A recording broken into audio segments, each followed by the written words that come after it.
To all who come, welcome. Disney is the time machine that takes us back, connects us together, and shows us that not even wishing upon a star ever gets old. Now come sit with your friends, Jonelle, Sean, and Megan, as we deep dive into the heart of Disney. I was going to say, I think we're going to relate too much to Cody on creating a Christmas miracle. Nope. Hello, everyone. Yeah. Mm-hmm. Yeah. Hi. Welcome back, it's friends. past the intro now. Yeah, way past intro. This is our new intro banter. no, Yeah. But no, like, okay. Merry Christmas, friends. We've all had a shit morning and day. It's been a crappy day. Now here we're talking Christmas on Zack and Cody again. But Halloween season is over. No. Hope you enjoyed our last couple of weeks on Monsters Inc. /University. Yeah. But now that it's Christmas season, we're going to be talking about the Christmas episode of Zack and Cody today. And then for the next 3 weeks, we got Santa Claus 1, 2, and 3. So. I'm excited for... You don't sound excited. I feel like We're very mellow today. Yeah, the energy is not quite here. So I'm so sorry, my friends. What's your guys' first impressions of this episode? Oh, man. I understand, Maddie. Okay, your, relationship with your friend you were mentioning definitely feels like a Maddie in London situation. Yeah, where I'm the London. She's just like, give me, and I'm just like, no. I struggle with the Maddie plot. I struggle. Me too. Because on one hand, I find it hilarious, and then I start to hate it. Wait, I just realized this. Okay. London made her a Thneed. Oh my god. That's so funny. Well, given London's intelligence, she probably watched the lore. Like, she probably read the book, The Lorax, and was like, I'm gonna make that for Maddie. Okay, but listen. Jonelle and I crochet. Yeah. And Speaking of which, my last craft sale, I sold almost everything. So yeah. I have to make a lot more stuff now. But there's a lot of math that goes into crochet. Especially crocheting a sweater. Seeing crochet to me is kind of like cooking, where there's math, there's basic math, but then there's also an art form to it. So you're just like, if you skip a stitch, you'll make it up the next round. It'll be fine. I mean, yeah, but also she had to get proportions kind of right for Maddie to for it to look like a sweater.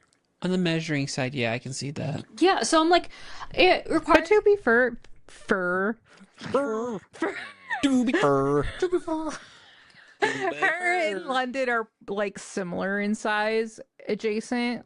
Yeah, At least they're more similar than they are different. Yeah. When it comes to body sizes. I would say London's a bit smaller, so she's probably just oh, my arm way fits in this. Oh my god. But also she must be the world's fastest crochet knitter. Because she made a whole sweater within a few hours? How was her hands not cramping? To be fair, to be fair, you can tell that one, it's not very good. But also, if this is the woman that all she does is shop, and she's snowed in somewhere, she has to put that energy towards something.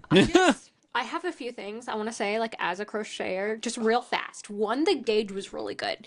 The proportions were messed up, but the gauge, so, how tight the stitches were pretty good. Two, do you know how much yarn costs? London.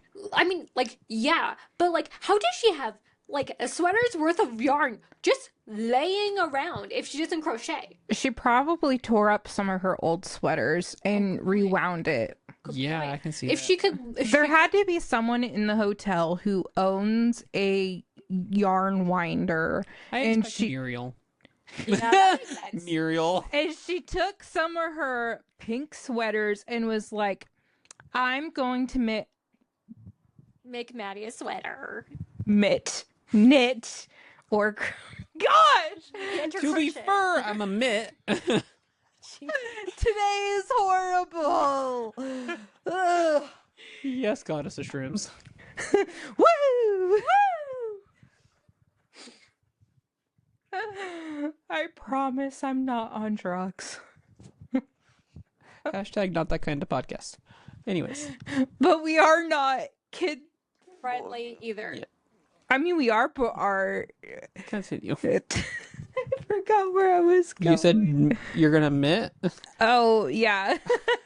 London is probably in Muriel's room just like, I'm going to knit this for Maddie.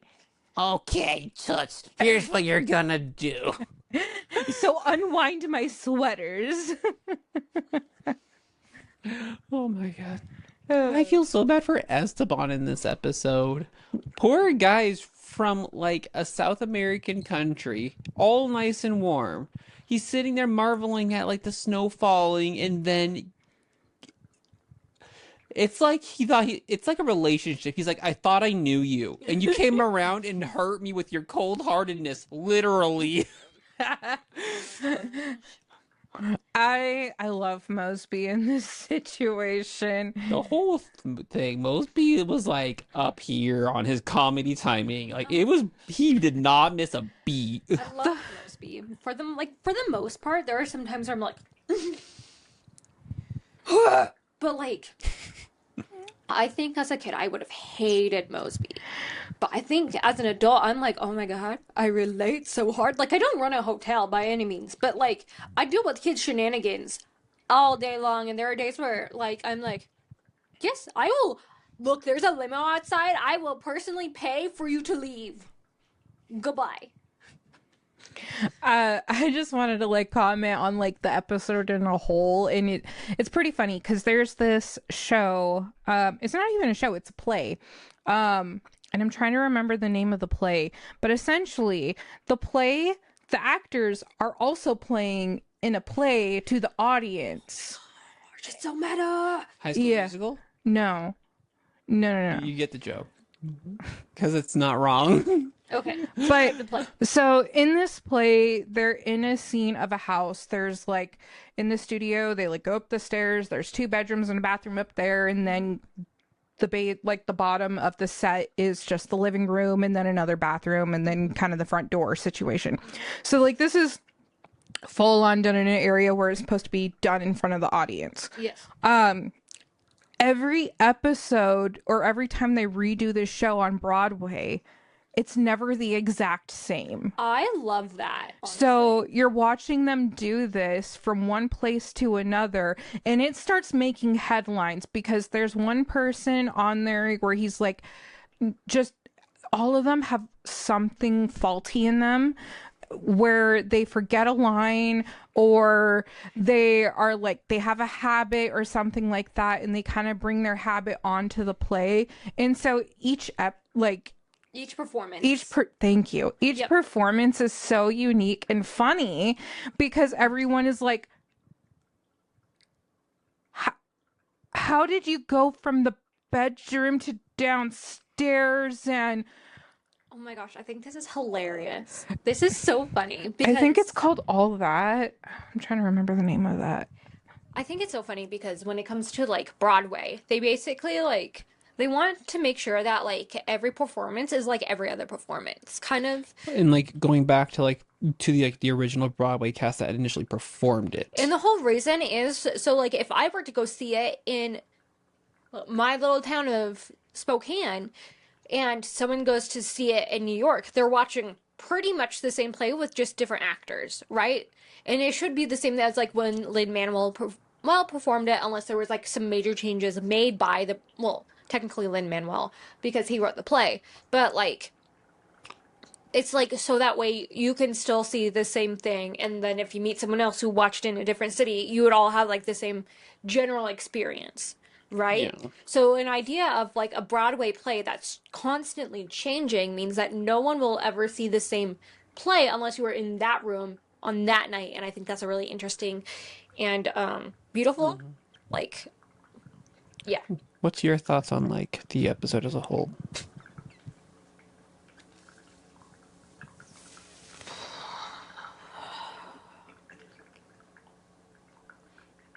I almost cried watching this episode. The episode itself isn't sad, I would say. Like there's like this whole plot where Cody thinks that his mom and his dad are getting back together. And then Zack is like, "Bro, that's just how like getting along works. Like this is just them not fighting." But Cody's like, I've seen Hallmark. And I have seen Hallmark, and so I know this is going to happen. And my parents, as far as I'm well aware, are together, and they're in a stable relationship. But, like, I've had a Christmas where I was like, there's got to be a miracle. That's going to happen. And I'm not going to get too into it because it's, like, pretty dark, and I don't want to air that dirty laundry out on the internet. But, in not having that happen, and like having that hard conversation, like no one talked to me about it, but like having the hard conversation of like, even though it's Christmas, even though you really want it to happen, and you've seen things that like prove like it can happen. I know like Cody was talking about like Hallmark, right? Was like talking about like on TV it happens. There's like proof that like people can get back together after a divorce, right? There's like examples are out there, so it could happen. It just didn't happen to him, and that's like heartbreaking. I had a kind of similar situation, so I related a lot with Cody.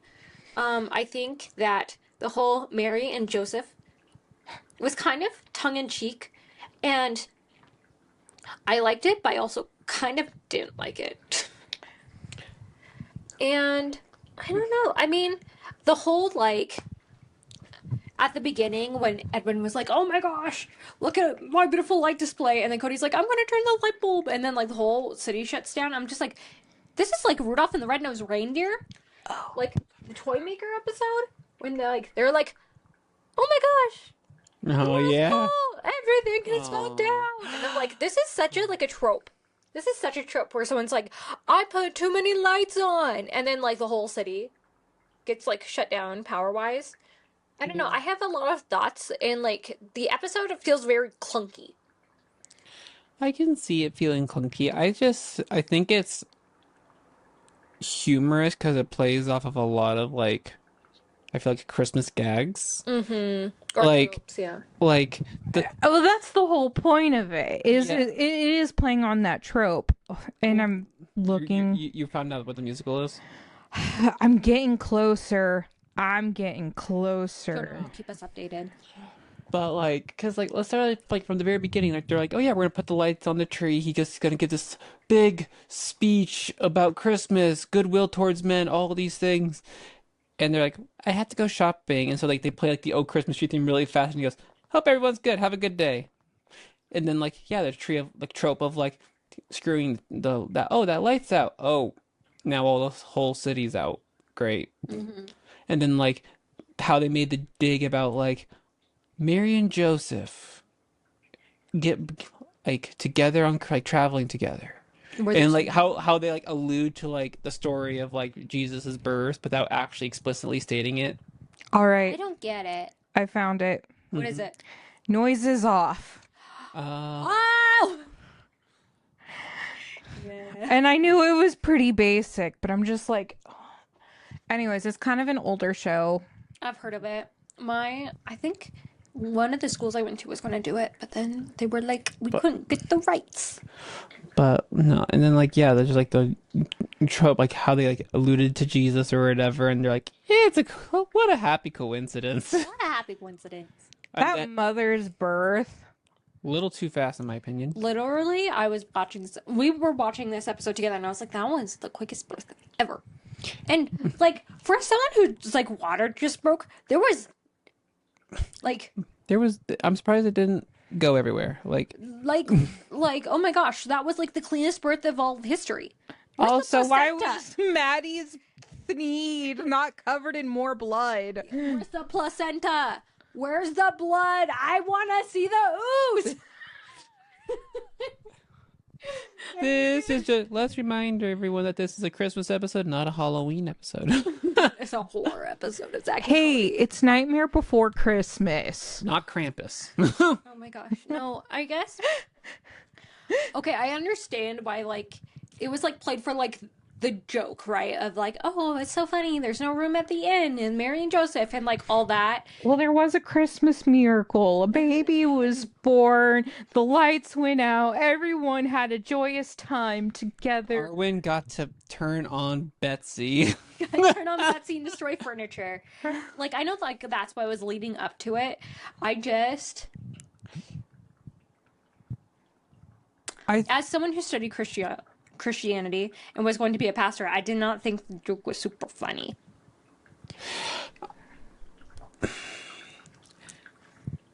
I think this episode is underrated when you look at the development of the characters. Because this is our second episode that we've seen the dad in. And Yes. me and Jonelle have a lot more history with the show. We've acknowledged it for many, many times throughout as we've gone through this season. And when we finish this season, we're going to be taking a break from Zack and Cody. Say amen. Amen. We've already taken a good break from Zack and Cody. You're not wrong. But Maybe our like- viewers not, but like looking at like the different episodes and like how like the character development goes, like Carrie and Kurt are like at their graduation in the last episode of Sweet Life on Deck, sitting with each other. They traveled together. And so I think it's important, like in addressing character wise, because they completely got along in this episode. Yeah, at the beginning there was some quips and stuff, but like I think it was important development wise, like as a first step of getting them to get along, and for Zack and Cody to experience, or like at least Cody to experience that, like experience and acknowledge that like desire of like you want your parents to be together, and sometimes that doesn't happen, but that doesn't make you not a family, especially when you have a good relationship like Carrie and Kurt, because over time it gets better. see, okay, I kind of hate to bring this up, but also it's a podcast, so why not? Yes, there is this. And I mean, as someone who's never had a father growing up, and then there's also a person like Charlie Kirk who comes out and has like I'm keeping it very leveled here, okay? So Hold on, let me. I'm talking about the extremes here. We're looking at the extremes. In general, the statistics is like with the father and a mother actively kind of more cohesively as a family, it generally should be better for the children. Generally speaking, yeah. And but I question if that's even right sometimes, because we look at our generations. The boomers raised the X. Ish. Yeah. Boomers more raised the millennials. Yeah. And the millennials to Gen Z, we are now having children of our own, but we see how the millennials and their Gen Alpha kids are. And I think it's important to important to acknowledge like there's a like in terms of like the parents being there. It's important to acknowledge that like if both parents are available and aren't there, affects the kids one way, but a parent who is no longer of this earth leads to a different outcome due to the circumstances. What I'm saying though is like, even in the boys' setting, Carrie, like they live in a suite, you know, it's about apartment size, and that may not even be enough space for them and the boys. No, she sleeps on the pull-out couch, Yeah. and the boys have the bedroom. Yeah. So like that alone is a situation that the kids are going to, yeah, they're not going to feel horrible about it, but they at least will see like their mom is like struggling, sacrificing for them.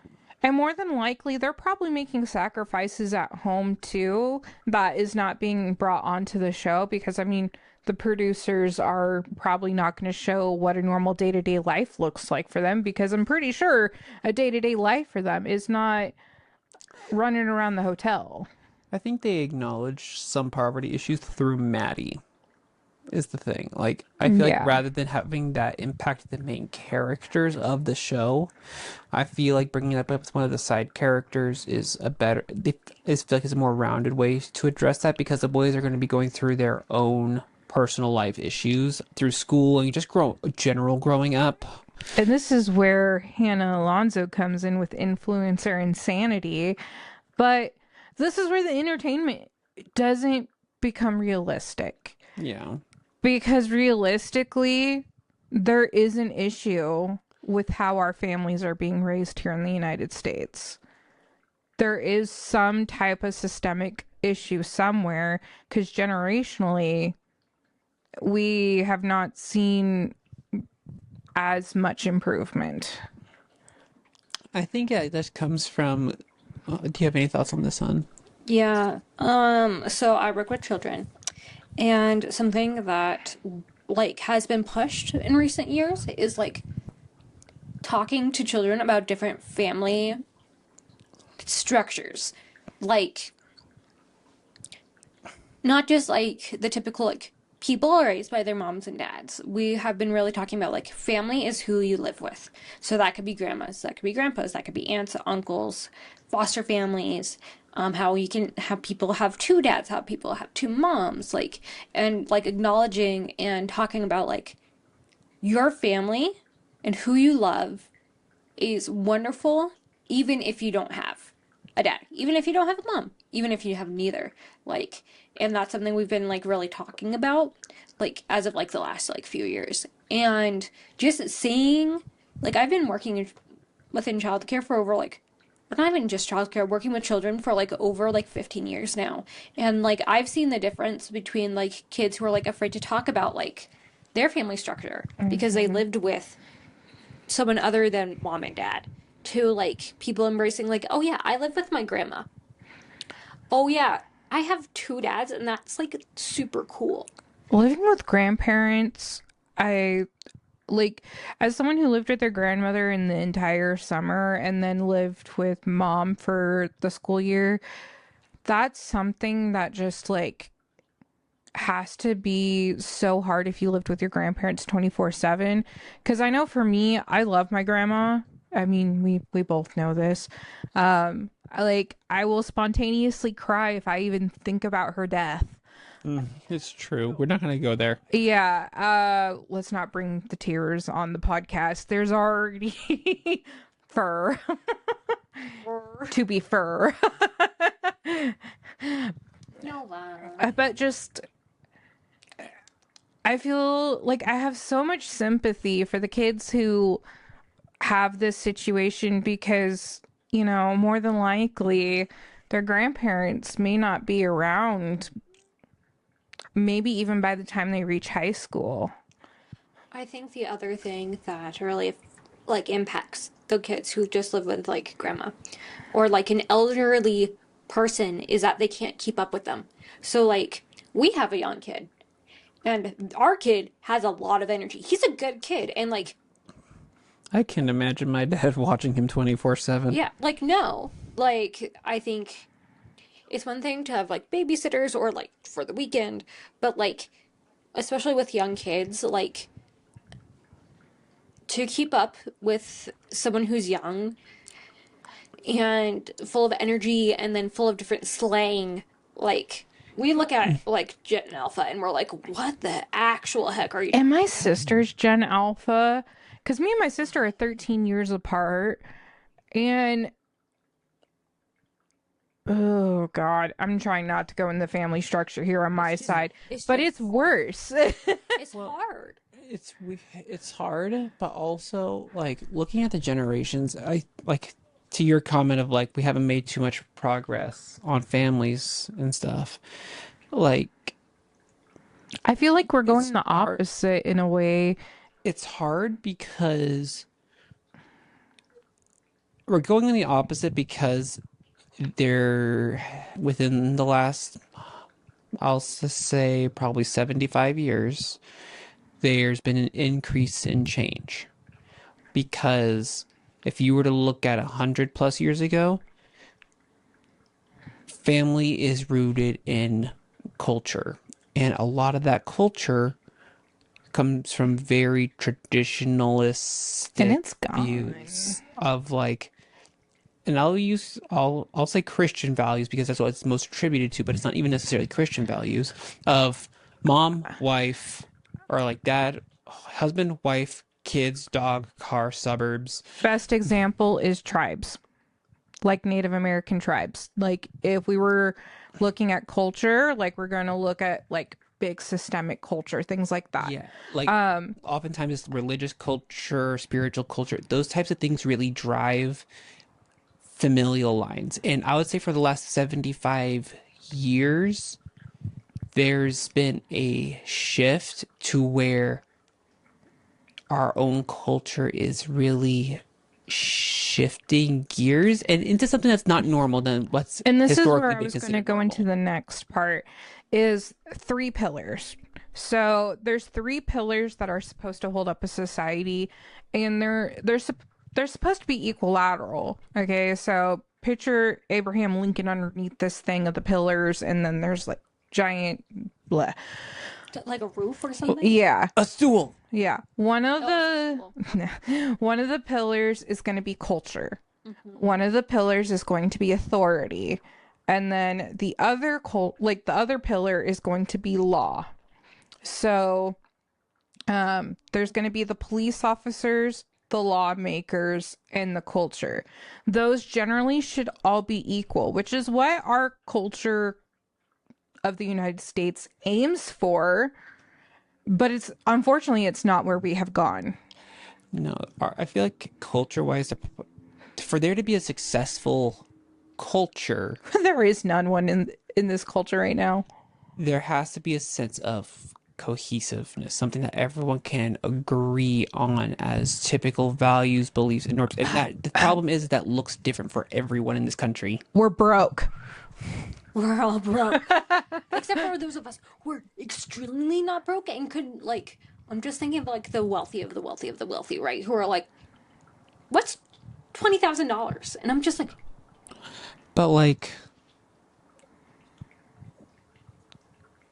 Also, I think there is a clear line of kind of what you see in the United States versus other areas. I will say in our country, we see a lot more victimization amongst individuals who are not necessarily claiming success in their life, but rather give me because I suffered this. entitlement. They Through want entitlement through victim. It's entitlement in the sense of I had this happen to me, so I'm entitled to you giving me stuff. Now, granted, I've said that a few times on the podcast. Like, clearly, I have mentioned this several times about, growing up in some really shitty areas, being groomed as a child. Like, let's go on horrible lists. But Yeah. okay. I have thoughts about, like, the family structure thing. I think we're, like, stepping forward and stepping backwards. I, as someone who's estranged from my family, am kind of happy, personally, selfishly, that, like, family isn't, like, the foremost of, like, culture. Because if it was, then I'd be looked down upon as, like, an awful person, right? Like, even, like, 20, 30 years ago, people would be like, you don't talk to your mom? But that's your mom. And I'd be, like, looked at as, like, a villain. I'd be basically, like, Maleficent. They're just like, oh my god, she's, like, the mistress of evil. see, right? for me, like, if I was to not talk to my mom or my family, it feels wrong for me. Now, understanding other people's situation, I have a lot of empathy for you and the things that you have gone through and struggled with. But yeah, a lot of people would put a sense of judgment because there is that stronghold of culture. I think what's important to recognize is there's a difference between have a culture. Well, I had something. oh, more. sorry. Then I'll tap you. Okay. I think that even though like family, like blood family isn't as like held up in culture, I think that what's really beautiful is we are looking more to like the found family, right? So like it's not weird anymore for friends to live together, for example. Like, okay, so I'm gonna move out of college and I'm gonna pick my three best friends and we're gonna rent a house together. And like people don't look weird at that anymore. Or like We gotta stop hookup culture, though. hookup culture is one thing, but I think that it's really beautiful that like we're shifting our lens of like who is like allowed to be in like the centerpiece of our lives. Because like before it was like your husband, your child, your mother, and your father. But now it could be like, oh, my best friend. Oh, like that person that like I like pulled into my circle. And they can be just as important and just as like powerful as like your blood relation. And as someone who like was adopted and like that was like something that I wasn't necessarily made fun of for, but I was like people pitied me. They're like, "Oh, you don't get to know your mom, like the person who gave birth to you. Oh, that kind of sucks. People don't look at me weirdly anymore, if that makes sense." And I think as much as it sucks that like family structure is kind of devolving, I think it's beautiful how other structures are evolving. Okay. Okay. I'm actually happy you said this because it actually aids my thought. Okay. See. Because to your point on like family structures changing, not really changing all that much, something's wrong systemically, and what you just said, I think it's important to recognize that our generation, Gen Z, is weirdly proactive in all the right ways, in my opinion. It's because we've grown up with this trauma, and we're done. But to Megan's point, like if you were to 30 years ago say you were estranged from your family, you would be villainized. Mm-hmm. Because I feel like the idea of a family has changed so much to where, no offense to the older generations, but some offense, they view the idea of family has created a sense of entitlement and also a sense of devotion without warrant. Okay, I have a perfect example of this. Hold on, I'm getting there. Because I think a lot, like you'll hear it a lot of the times, like, oh, you don't talk to your mom, but that's your mom, as if just the fact that they are your mom or they are your dad is reason alone for you to devote to them, to love them, to be talking to them, all those things. But our generation has really leaned into, you need to give me a reason. You can't say just because anymore. And so I think our generation is really pushing for the evolution of what it means to be a family. And that could be blood family, that could be found family. But no matter what, the role now has to be defined. And I think that's something our generation is calling out on. Unlike, yeah, you're my mom. For you to be family, you have to prove to me why. Yes, Megan. Okay, I have two thoughts. Sorry. You got a little excited there. Just like, no. I'm also excited, so. Okay, so I want to start good. with like, I have the perfect example of like parents being like, I expect things from you. So I have two other siblings. I don't really talk about them because, well, that's like their stuff to air on the like internet if they wish to. But my mom and dad were talking over the summer of 2020, and some of our other like extended family were having health problems. And I remember a conversation that my mom and my dad were having with like me and my siblings around, and my mom looks at me and goes, Megan, you are going to be the one to like take care of us instead of like putting us in a retirement home. This was not a conversation I had with my parents. This was just like, you were going to do this. And at that point in time, me and my parents had a rocky relationship. And I remember being like, why me? And they're like, well, your sister will be traveling. Your brother will just be getting into his life. You will be the one to take care of us. And I remember sitting there being like, but why? but what? What? So you're saying I have to give up my life, drop of the hat to take care of you, especially when, again, I'm not going to air my family's like dirty laundry, but there's like some health things that would like be big undertakings to like take upon. Not only just them being like, I'm old and I need a walker, but like other additional things that like I would also have to take care of. And I'm like, I remember sitting there thinking, oh, hell no. Oh, I remember this reaction. nah. vividly. And I remember texting Sean and being like, oh, yeah, this is not happening. I was like, funny thing is my mom also has asked me to take care of her in her older age. And now me and my mom have been working pretty hard on our relationship. It's rocky because there's 2 daughters, you know, we both love our mom. Me and my sister are very much alike though, in the fact of there's financial struggles in our household and we know that. And we want to fix the financial struggles first before we fix anything else. That's our main priority. And we know that we can't rely on our family for financial help and that it's just us.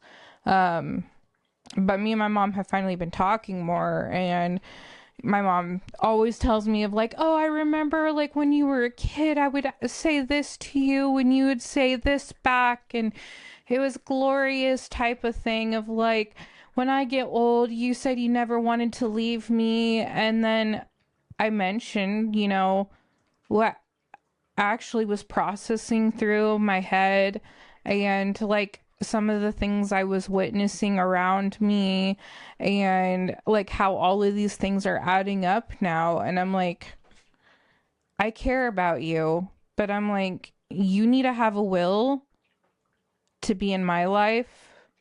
And I'm like, I'm willing to be here in yours, but I'm like, this is my limitations and my boundaries. But I'm like, you need to improve yourself if you want to have, like, essentially, like, if you would like to upgrade your mom package with your daughter. That's like the perfect way to put it, though. Like, if you want to upgrade my services to you, like, when you do get older, you have to put in the effort now. Build trust. Build trust. Well, and that's like a big thing with our generation, though. Like, what? This leads into my other thing. Oh, you haven't said that yet? No, I have not. Oh, damn. Sorry. The other thing that I really appreciate about our generation, and I'm seeing it a lot with parents of our generation, is when a kid asks, but why? Or most of the time parents aren't like, just because. There's like a real push to be like, I will explain my reasoning to you for like why this is happening. Like in the classroom, we have this like climber, and our kids love to like run up the climber that has like a little slope, so it looks like a slide. And every day we tell them, we walk down the slide, we go up the stairs, we go down the slide on our bottoms with our feet going towards the ground. And they know the reason why, because when they run up the slide, they fall face first and hit their nose. And when they run down the slide, they fall face first on their nose. And blood everywhere. My nightmare. But like, we've explained it to them. Like, this is the consequence of your action, right? If you're going to run down the slide, you will hit your nose. And so over time, what ended up happening was the other day, one of the kids was running down the slide, and one of them goes, "Stop, blood nose. Stop, blood nose." Trying to, like, in toddler, be like, "You're going to get a bloody nose, my friend. Stop it." And the other toddler listened.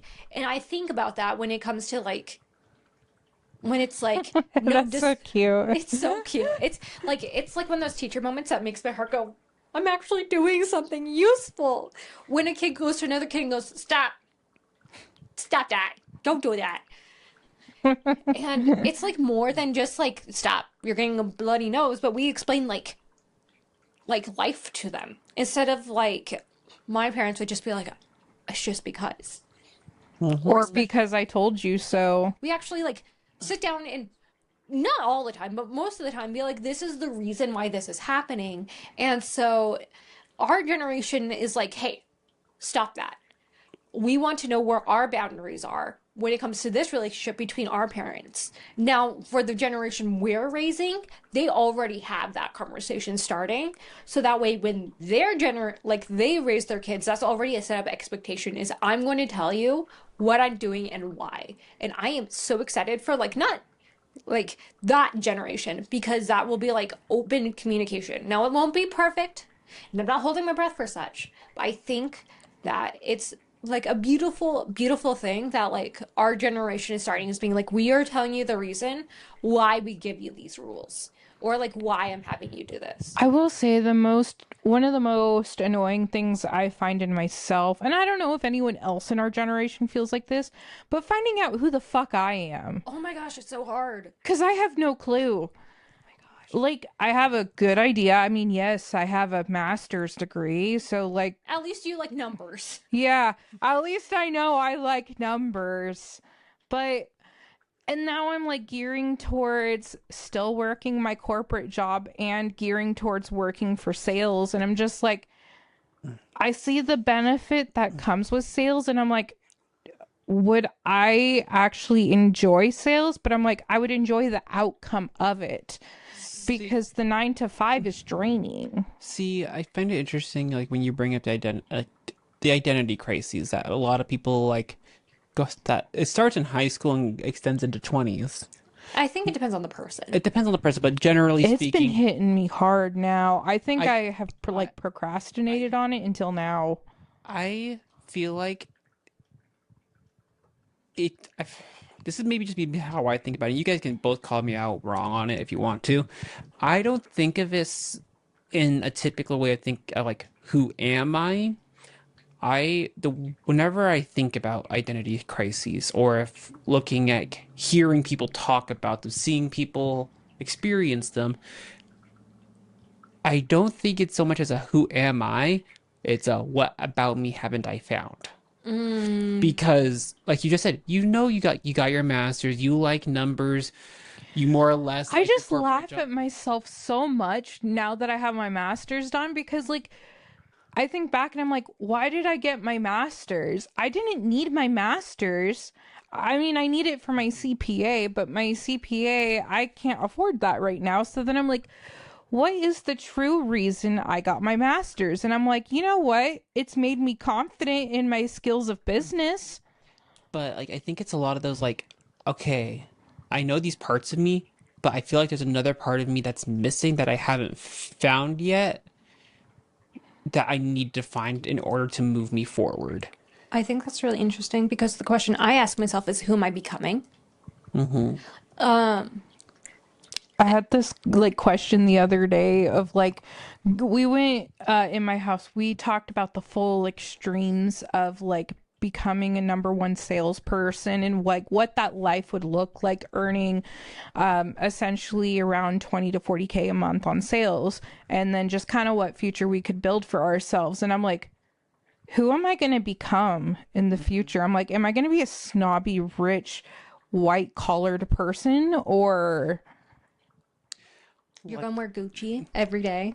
God, I hope to not. like get highlights in your hair and get French tip nails. Ugh. I'm kidding. That's not Jonelle at all. But like, I'm wearing death clothes. I'm wearing all black right now. Come on. I look like how Christmassy. I know. I look the most Christmassy here, actually. Yeah, you actually kind of do.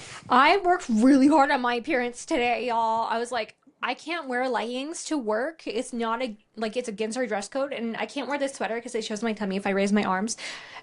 And so I can't wear earrings. So I'm like, I'm gonna wear all three today. I'm gonna wear all three, and I'm gonna look effing cute. Look. But no, like I think of like with the way I phrase that, like I think about like my own situation a lot, because like I would used to tell my manager, I did not used to be as outspoken as I am. Both of you can attest to this. I did not used to be as outspoken as I am about certain things at work, whatever. The union has changed you. Hey, I will not say I'm necessarily 100% pro-union, but I'm not 100% anti-union either. But I will say that through my union at work, it gave me it opened that up to that part of me that I was missing to speak my fucking mind and to make people hear me.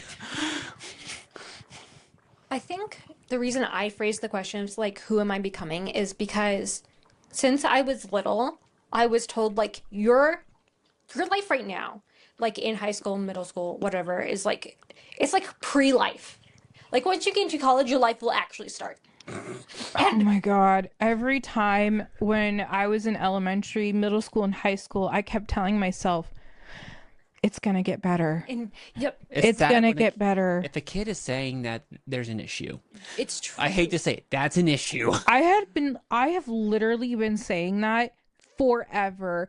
I kept telling myself, I'm like, all you need to do is make it past high school, then everything will be better. It gets better. I have recess in an hour. Well, but I relate to Jonelle. Like, I can't tell you how many times I listen to Moana and like the how far I'll go, and I'm just like, yeah, it's just my ocean is right there, and I can't go to it until I get a college acceptance letter. And then I got my college acceptance letter, and I struggled. But I was talking to Sean about this recently because we were talking about the school that we all three of us met at, right? Look at last week's episode. And Go Bucks. Go Bucks. And we were talking about why I don't like it. Look, there are plenty of things I like about Whitworth, and there are plenty of things I hate about Whitworth. For like good and bad reasons, like I met some of my best friends there. I also had a stalker. We're just gonna brush past that one because I don't want to talk about that one. I had some really great professors. I had some professors that I just scream thinking about them internally. But at the end of the day, when I think of Whitworth, I think of a life that was set before me that like was basically like forced upon me. My parents from a young age noticed I loved going to this thing called church. It was because the only place I felt like I could like talk to people was at church. So they were like, Megan's gonna be a pastor or a pastor's wife. My mom was convinced I was going to be a pastor's wife who wrote a blog. That didn't work out. Everyone in my family just told me, go to college. I went to college. And then I went for my master's. I went double college. Oh my God. And I ended up getting, like, I almost got a degree that I actually hated. And now I have the opportunity to go back to school, and I was so excited to, like, think about what major could I actually do, because this time there's no one breathing down my neck. Like, if I decide tomorrow I want to change a completely different major, Sean's gonna be like, cool. Why? Not like, why? And, like, the most, like, okay, but, like, why did you change? And not in a, like, but Megan, I paid for your university, and this is not against my plan. It'd be more of a, okay, but like, why this class? And I'd be like, oh, because I'm excited about it. And he'd be like, cool. And if I changed it like 8 more times, he'll be like, cool. But why? But why? And like the most judged. What's the purpose? What's the purpose? What are you thinking? And I think it's so exciting because I can finally pick the life that I'm like, I want this. And this is why I went into business, because I knew that I could do anything I wanted to truly, but everything stems around owning a business or running a business. Yeah. We're not going to go down my rabbit trail. That'll be bad. But We're all no. almost an hour. But like, no. Sorry for the deep talk. No, this is great. It's important to talk about because Zack and Cody's like family structure is such a core part of the episode. Yeah. And like, again, like we know how this evolves. Megan's seeing it evolve firsthand. Again, I didn't watch Zack and Cody growing up, so like. And so like, it's really interesting, like seeing out where things started out. Especially since I think we can both agree did not originally watch the show chronologically. Yeah, no. No, it was just It was whatever was reruns. playing on Disney Channel. Exactly. Yeah. And we didn't pay attention to release schedules at that time. It's so funny watching shows in chronological order now, though, because, like, especially with SpongeBob and things like that, it's just so funny because I'm like, Oh my god, that was the third episode, or like that was whatever. Oh my gosh, I'm so sorry. Today is a weird day for me. Yeah, no kidding. I'm like between I can't speak, I'm tired, and I'm emotional. You can't admit. I can't. Yes, I watched a lot of shows chronologically now, though, especially like Wizards of Waverly Place 2 was another one. God. Ugh. That one's crazy. Yeah. Because like you jump back to like the first episode and you're like, they're babies. They're such babies. I think this is really funny because I stopped watching TV like in like middle school. Like so like if I caught a TV show, it'd be like me like walking to the kitchen to get something, like mostly water. And so I just like see like little snippets of like, oh, Zack and Cody exist. Mm-hmm. And so the only like real like watching TV show I actually know is watching them in chronological order. I didn't watch things out of order. Why? Because I didn't watch TV. I feel like I think I now need to invest in cable. So we have to deal with the live TV issue. Sean's just like, I need to give Megan the experience we all had. Dude, PBS Kids, I lived for it. It was certain aspects of PBS Kids. Ruffman. No. See, I loved him. See, Disney Channel, I feel like was like my home base. I only got those when I went to grandma's, so grandma's was always a special thing for me because I got to watch the things that I couldn't watch at home. Disney Channel and Cartoon Network were my home bases. Yes. And then Nickelodeon and PBS Kids were like if a certain show was on. So I have the Disney Plus Hulu and HBO Max bundle. I don't. Hey. Okay. This is where I passed out on the couch though, but I was playing How It's Made. Oh my god, that show still exists? Yeah, it's on HBO. Oh my god. I love How It's Made. It's literally a show that shows how things are made. Yeah, I like, was through the manufacturing process. Yes. When I fell asleep, I was watching how a speedboat gets made. Don't let me watch that, otherwise I will become hyper focused. Oh, and I know you'll never you- be able to get me to do anything ever again. Megan, will. we'll have a day where we can watch How It's Made. Okay, cool. Because I also hyperfix on it, and I'm like, That's gonna be a this is weekend great. thing when I'm at work. Yeah, I blame my brain on that one. No, it's like so interesting. Like it'd be, like, the most especially random watching like candy be made, or or like a pencil. They'll show how a pencil gets made. I watched how a toothpick got made and distributed. Oh, the last episode was bubble Okay. gum. Okay, we're gonna let you guys go because we're definitely going down a rabbit hole. Bye, friends. Check out next week for as we start our series on the Santa Claus. Don't forget to like and subscribe and all those things. So, bye, fans. Bye. Yeah, literally.